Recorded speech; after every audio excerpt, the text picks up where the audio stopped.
This is the Lone Crater YouTube. We hope this video helps. In this video, I will show how to make flan step by step.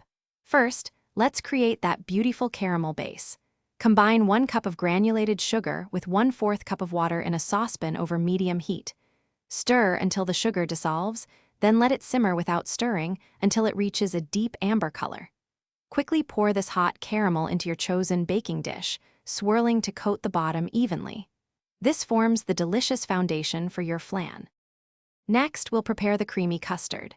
In a large bowl, gently whisk together 4 large eggs, 1 can of evaporated milk, and 1 can of sweetened condensed milk.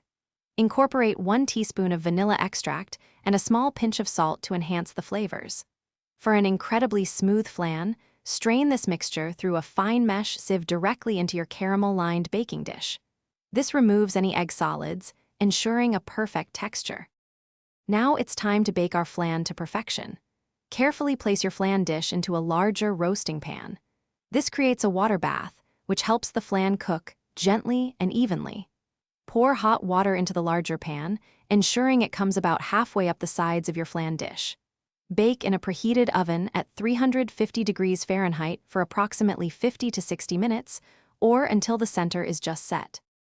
The final steps are all about chilling and serving your delicious creation. Once baked, remove the flan from the oven and let it cool completely on a wire rack. Then, transfer it to the refrigerator and chill for a minimum of 4 hours, or ideally, overnight. When ready to serve, run a thin knife around the edge of the dish, then invert the flan onto a serving plate. The caramel will beautifully cascade over the custard. Thanks for watching. Consider subscribing if we helped you.